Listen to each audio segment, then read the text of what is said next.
Hey everyone, it's Blake with FishBait. I'm going to do a quick video on a new feature in Laserfiche 12. I didn't cover it in my What's New in Laserfiche Forms 12 video. I didn't have a demo set up for you, but I have one together now that I was able to get some information from Laserfiche from an answers post. So I'm going to show that off to you. So one of the new features that was added was a change in scripting within Laserfiche Forms version 12. So here on my screen, I have just a basic form. You can see I haven't even given it a title yet. All I've done is added a table. I've added 3 fields, 2 single line and 1 email. So pretty basic. Haven't done a whole lot there. And now if I go and I preview this, I'm just going to add some information in here. We'll add a couple more lines.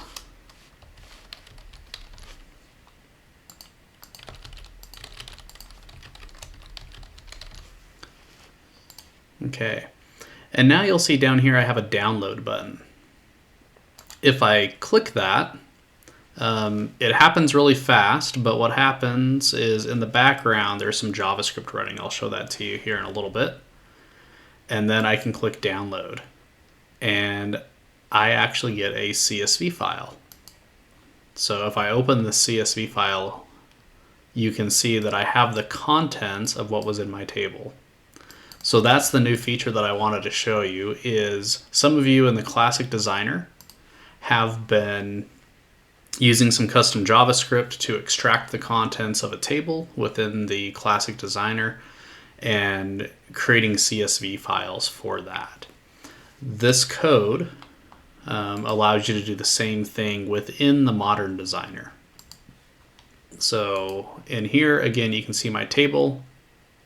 If I go to the JavaScript tab, we can see the JavaScript here that I've entered in. So it allows you to use the base 64, right, to create your CSV, and then allows you to download that file. I will link to the answers post in the comments below, so you can go and see the answers post and get the code for yourself. Please take note of the comments in here.